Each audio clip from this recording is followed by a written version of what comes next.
guys, welcome back to SourceFedNERD. I'm Maud Garrett. And I'm Steve Zaragoza. Here at SourceFedNERD, we have covered the press conferences and dove into the huge titles we can expect to see from E3. But in every one of those announcements, we also heard about the little titles that could. The indie games, I like that. That's very... Little titles like, yes you can. I think I can, I think I can, I think I can. I know I can.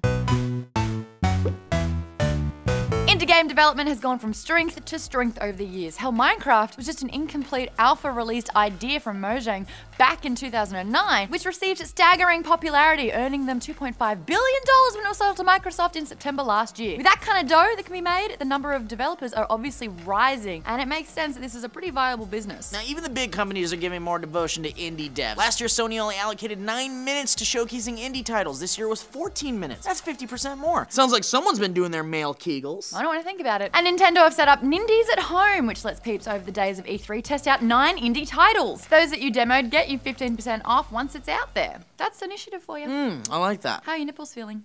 So great. They're getting erect as I speak. So let's chat about some of those indie titles that have generated buzz, shall we? Here are the top 6 games to keep your eyes out for. One of the most anticipated indie games is from a studio you may not have even heard of. It's a British team called Hello Games, which boasted a whopping 10 people in their studio last year. No Man's Sky was shown for the first time last year, and this year have managed to garner even more interest. In this space exploration game, you can travel to literally quintillions of planets. Quintillions. That's a number. If you want to explore every one of these planets, even if just for a second, it would take you over 1 billion real-life years. Is that true? Yeah.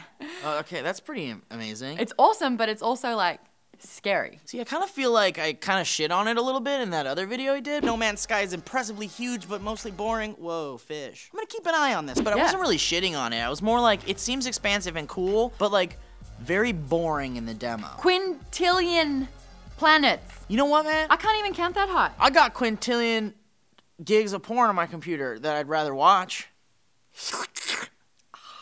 Firewatch is another title that piqued interest from the masses. Initially, it gave me a Disney Planes fire and rescue feel. Got to put the water down on the burning trees. That's a beautiful song. But it took a whole whodunit mystery kind of turn and left me wanting more. Cuphead, or the 1930s Disney-esque cartoon platform adventure game, is a breath of fresh air, since we haven't seen graphics like this since, you know, like the 30s.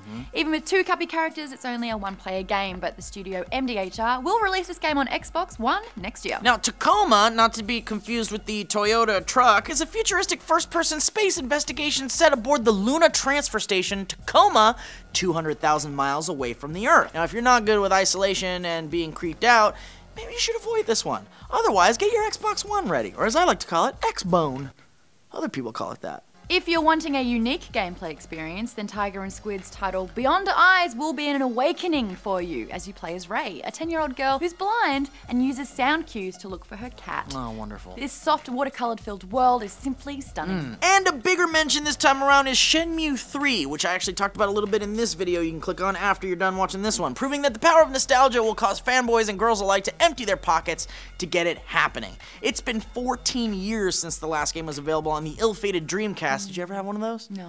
I did, and it was really easy to hack, and that's why it died. I had the GameCube. Thanks to Kickstarter and some epic promotion from Sony during their presentation, the $2 million goal amount was achieved effortlessly, meaning we'll see the next installment of the Adventure series in the future. It looked rather boring to me, but that's not really my kind of game. $2 million is not boring. No, I mean, the game looks boring. It just looks like you're walking through the park or something. I like JRPG, though. Ni no Kuni was great. While we're chatting about E3, there was an obvious and satisfying amount of incredible lead female protagonists on board there. A smorgasbord. Sure, we've seen plenty before, and most games that allow character creation will let you choose to play as a female. Can I get a shout out to Femship? Hell yeah! Thank you. But during the showcase, I couldn't help but notice how many of the games in development, whether it was a brand new title or a sequel, had a strong female presence, which has both male and female gamers pretty excited. The previously male-led Dishonored has switched the stealthy sequel to the viewpoint of Emily Caldwin. Turok/Terminator hunting game Horizon Zero Dawn sees the fiery Aloy wielding a sick bow and arrow. Assassin's Creed lets you become the murderous woman that you do not want to mess with, Evie. And throw in games like Mirror's Edge, Rise of Tomb Raider, and Post-Apocalyptic Recore, you got yourself some pretty rad lady pro tags. Serve that up on a plate, I'm ready to eat. Even games that focused on male-only teams are now opening their options for gamers to choose to play as women, like The Division, Star Wars Battlefront, Black Ops 3, and even FIFA are including female teams. You know, we've come so far from Dead or Alive beach volleyball. Boobies! Now, we're not about to burn bras or smugly flip birds here. It's just cool to know that the games have accepted the stats that around half of all gamers are girls and are giving women heroes to play as in-game. Come on, that's awesome. And look, if I was given the choice, I might want to play as a woman too. I might not, but it's nice to have the choice. In fact, sometimes I fantasize being a woman. I'll put on a nice sweater or a pair of underwear that does not belong to me as a gender of. Hey boy, we want to make a shout out to the new FHP. They got t-shirts, they got tank tops, they got phone covers and all sorts of stuff for men and women. Hell yeah, for human peoples, jump on that website. There's a new singlet with the new team as well. I'm on there. I'm like that much taller than you in it. In the, yeah? In the graphic. Well, Look. that makes sense. Look at it. I can't see it. Okay. Give me the drive, Raina. Those awesome new apparel designs belong to the people. Never!